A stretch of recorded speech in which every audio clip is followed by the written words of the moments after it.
Nelson டைரக்ஷனில் சிவகார்த்திகேயனுக்கு பேரா doctor படத்தில் நடித்ததன் மூலியமாக தமிழ் சினிமாவில் அறிமுகமானவங்க தான் பிரியங்கா மோகன். அதுக்கப்புறமா டான், எதற்கும் துணிந்தவன், கேப்டன் மில்லர், பிரதர்னு போன்ற படங்கள் எல்லாம் நடிச்சிருக்காங்க. தமிழ் சினிமா மட்டும் இல்லாமல் தெலுங்கு சினிமாவிலையும் நடிச்சிருக்காங்க. ரீசெண்டாக பிரியங்கா மோகன் பவன் கல்யாண் நடித்து வெளியான படம் தான் தை காளி மோஜி. இந்த படம் மிகப்பெரிய அளவில் வெற்றி அடைஞ்சது அப்படின்னு தான் சொல்லணும். இந்த படத்தோட பிகைண்ட் தி சீன் அப்படின்னு சொல்லி சில ஃபோட்டோஸ் அண்ட் வீடியோஸ் எல்லாமே இப்போ சோஷியல் மீடியாவில் பயங்கர வைரலாக போயிட்டுருக்கு. அதில் பிரியங்கா மோகன் ரொம்பவே கவர்ச்சியாக இருக்கிற மாதிரி தான் இருக்குது. இதை பார்த்த பிரியங்கா மோகனோட ஃபேன்ஸ் பலருமே பிரியங்கா மோகனா என்ன இவ்வளோ கவர்ச்சியாக நடிச்சிருக்காங்க அப்படின்னாலும் சொல்லி பல விமர்சனங்கள் வச்சுட்டு வராங்க. இந்த நிலையில் இதை பார்த்த பிரியங்கா மோகனே இதுக்கு விளக்கம் கொடுத்துருக்காங்க. அதில் அவங்க என்ன சொல்லியிருக்காங்க அப்படின்னா, ஏஐயால் உருவாக்கப்பட்ட சில தவறான படங்கள் என்னை பற்றி பரவி வருகின்றன. இந்த போலியான காட்சிகளை பரப்புவதையும் பகிர்வதையும் நிறுத்துங்கள்.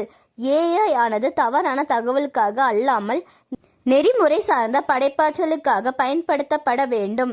நாம் எதை உருவாக்குகிறோம், எதை பகிர்கிறோம் என்பதில் கவனமாக இருப்போம். நன்றி அப்படின்னு சொல்லி ஷேர் பண்ணியிருக்காங்க. அண்ட் அது மட்டும் இல்லாமல் கவின் அண்ட் பிரியங்கா மோகன் இப்போ ஒரு புது படம் நடிக்க போகிறதா பல செய்திகள் சோஷியல் மீடியாவில் பரவிட்டு வருது. அந்த படத்தோட அறிவிப்பு சீக்கிரமாக தருவாங்கன்னு அப்படின்னு நினைக்கிறோம். வெயிட் பண்ணி பார்க்கலாம். இதை பற்றி நீங்கள் என்ன நினைக்கிறீங்க அப்படின்னு சொல்லி கமெண்ட்டில் சொல்லுங்கள். அண்ட் இந்த மாதிரியான அப்டேட்ஸ்க்கு நம்மளோட சேனலை சப்ஸ்கிரைப் பண்ணிக்கோங்க.